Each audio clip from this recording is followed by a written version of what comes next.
Have you ever noticed how brands and influencers constantly repeat their slogans? Hello, you guys. Hello, you guys. Hello, you guys. And we will make America great again. It can be annoying, but more than that, it's also the basis of their virality and success. Let me explain. Words have meaning and words have power. And as shown in Martin Luther King's I Have a Dream speech, the repetition of words that have meaning hold even more power. I have a dream. I have a dream that one day on the red hills, I have a dream. And this knowledge isn't hidden from the world. In fact, many of the largest companies use this repetition technique with their slogans to drive exposure, awareness, and success. However, to truly understand the importance and power in a company repeating its slogan, it's crucial that we first understand the basis of social media virality. The term viral gets thrown around a lot in today's digital age, and creating the illusion that you too can actually go viral by simply posting a piece of content online. The idea here is that virality is based on luck and is the result of a random internet user sharing your content, which in turn triggers a landslide of interest, boosting you and your work to internet stardom. And I can't really blame people for thinking this when you have pot-bellied singers like Psy going viral with a song like Gangnam Style in 2012, right? It would seem that virality is completely random, but as you are about to see, well, that statement couldn't be further from the truth. In an attempt to test this theory, scientists at Yahoo conducted a study on how content spread on platforms like Twitter. The scientists dug deep into what had gone viral in the past and meticulously created what they deemed as an extremely high quality tweet and then posted the content for the world to see. However, what will come as no surprise to some is that none of the content went actually viral. In fact, 90% of their tweets didn't even get a single share, while the top 1% of their tweets, which were shared 7 times, also didn't go viral. So what's at play here? Why didn't their content go viral? Well, they are missing one key ingredient, which is broadcasting. When the New York Times decided to be a bit edgy and post a spinach pancake recipe, then the content reaches a massive audience.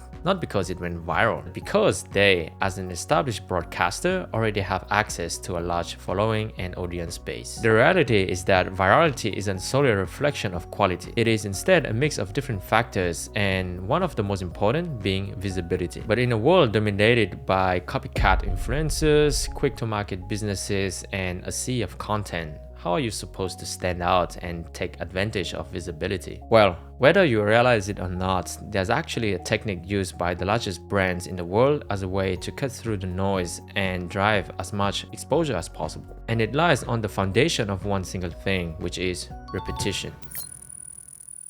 It goes without saying that the more an audience is exposed to a business, the more likely they are to see that business as a driving force or authority within their lives. So, how do companies get in front of the most people as possible? Well, aside from social media and nuanced marketing tactics, it begins with providing people with an insane amount of value that is core to their overall mission. This is why every stage of a company's decision will be based on their overall mission. Only by repeating the essential steps of what it takes to provide the customers with value can they truly reach the largest audience possible. Take Apple for example. Even after the death of its founder Steve Jobs, has stayed true to its mission, which is to think different. It's the core philosophy behind every decision from design to marketing and infrastructure. That's why every Apple product has a similar aesthetic, and it's also why many of the modern day tech innovations came through Apple's development. A perfect example of this can be seen through the advent of the autocorrect feature on small screens, which emerged thanks to Steve Jobs' incredible vision to think different. Facebook is another example of a company that stayed true to its mission through constant repetition. In fact, their mission to connect everyone on Earth can be seen in every decision they make on Facebook. From adding friends to seeing posts, sharing news, and even dating information, they constantly repeat what they believe is the best way of providing value in their customers, which is to connect everyone on Earth. But rather than just repeating the mission through action, companies will go even further by repeatedly expressing their mission to you, the customer. How do they do this? Well, in 2 words, their slogan. As kids, we are told when writing that we shouldn't repeat a word in a sentence, and yet some of the most popular songs in the world do it over over and over again. And this is not by accident. Modern day music is composed with strict adherence to procedures that are optimized to create the most catchy and enjoyable songs possible. Contrary to popular belief, humans are actually deeply satisfied by repetition. Have you ever had Baby Shark stuck in your head? Well, there's a reason for that. But beyond the music industry, companies and brands also recognize the power of repetition. They understand it as a tool and not a symptom of a lack of creativity. Therefore, they will go out of their way to constantly repeat their mission through slogans to you at every chance they can possibly get. However, repetition doesn't have to only come through a brand's primary slogan. It can also be used with smaller ones as well. If we look at Apple once again, well, Steve Jobs was famous for his "one more thing" motto that he would repeat time and time again throughout Apple announcements over the years. But there is one more thing.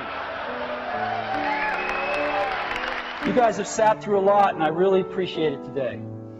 And there is one more thing. This slogan helped build suspense and anticipation, but it also drove the overall missions of Apple's announcements to surprise and exceed expectation by bringing out one more thing, and that will provide added value to customers. More than that, however, the slogan has completely transcended that of Steve Jobs and is now a tool that the current CEO Tim Cook also uses with his own announcements. And more than likely, it is something that will transcend that of Tim Cook as well with Apple's next CEO in the future. Among many things, Steve Jobs knew that a high-quality slogan is short, memorable, and relatable. And he's not the only one who understands this. If I show you this logo, I can almost guarantee that you will think of two things. The first being Nike, and the second being the words "just do it." Therefore, it stands to reason that all companies should repeat their slogans like mantras from a devout religion. During my time at Microsoft Japan before, I was constantly surprised at the level of impact sharing a slogan would have on people. Often, it was their first encounter with that message and helped shape their understanding and perspective of the company. And this notion was only bolstered by Satya Nadella, which is the CEO, who constantly repeated the idea of empowering every organization and person on the planet to achieve more, which is not something that should be taken lightly. However, it's also important to note that not all slogans are created equal because some are completely generic and lack soul. You might not realize it, but a slogan has the power to change someone's life, and that can be done for the better or for the worse. A great example of this is the surface level mantras that you hear people repeat on a daily basis, like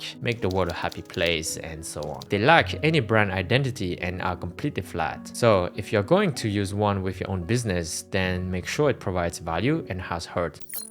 And guess what? I've begun repeating my slogan in my own startup, SewaYou, which aims to connect people in nearby locations to practice foreign language with each other in person. Our slogan or catchy phrase, "chat less, meet more," perfectly encapsulates the essence of what we do and drive our decision in the app development, but also future decisions and so on. So all in all, a slogan isn't just a catchy phrase that you put on repeat. It should be your product or startup's value or core mission packed into a nice little sentence. So don't just repeat it, live it. If you like the video, like, share, subscribe, and hit that bell notification for more similar content. If you want to learn more startup lessons I've learned while building mine, then watch this video here. Thanks for watching and see you in the next one. Bye.